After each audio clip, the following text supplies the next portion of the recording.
চাচা যান হযরতে হামজা রাদিয়াল্লাহু তাআলা আনহু। আর 3 নম্বর ব্যক্তি হলো হযরতে শেরে খোদা আলী, আবু তালিবের পুত্র হযরতে শেরে খোদা আলী। এই 3 জন ব্যক্তি উতবা, সাইবা আর ওয়ালিদের সামনে এসে উপস্থিত হয়ে গেল। তাদের মুখটা ঢাকা ছিল, তাদের মুখটা কাভার ছিল।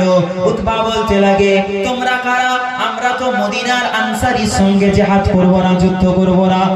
যাও কুরাইশকে পাঠাও, কুরাইশদেরকে পাঠাও। ওই সময়তে হযরতে আলী, হযরতে হামজা, হযরতে আবু উবাইদা 3 জনে মিলে মুখের কাভারটাকে খুলে নিলেন, মুখের ওন্নাটাকে খুলে দিয়ে যখনই খুলেছে উতবা দেখে বলতে লেগেছে, তুমি তো আবু তালিবের পুত্র আলী? বলছে হ্যাঁ হ্যাঁ।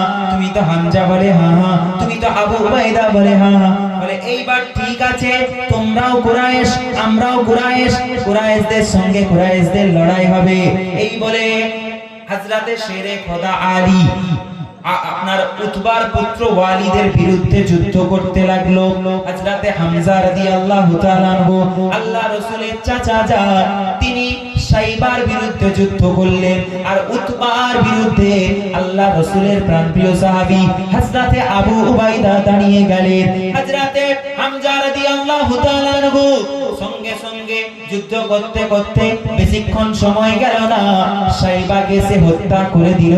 সাইবাকে হত্যা করে দিয়ে জাহান্নামে পাঠিয়ে দিল। আর হযরতে শেরে খোদা আলী তিনিও উতবার পুত্র ওয়ালিদকে বেশি সময় লাগলো না, হত্যা করে জাহান্নামে পাঠিয়ে দিলেন। কিন্তু আবু উবাইদা রাদিয়াল্লাহু তাআলা আনহু তিনি উতবার বিরুদ্ধে জিহাদ করেন, পারেন না, বারবার পরাস্ত হয়ে যান। তিনাকে বারবার আঘাত করা হয়।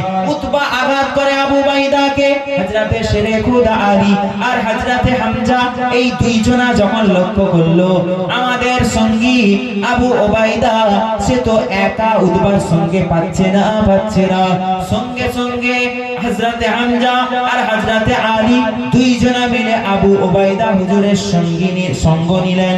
আর উতবার বিরুদ্ধে 3 জনা মিলে জিহাদ করলো, যুদ্ধ করলো।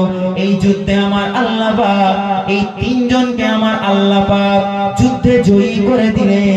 আর উতবা, সাইবা আর ওয়ালিদকে আমার আল্লাহ পাক জাহান্নামের বাসিন্দা করে দিলেন, জাহান্নামে করে দিলেন। মরে গেল।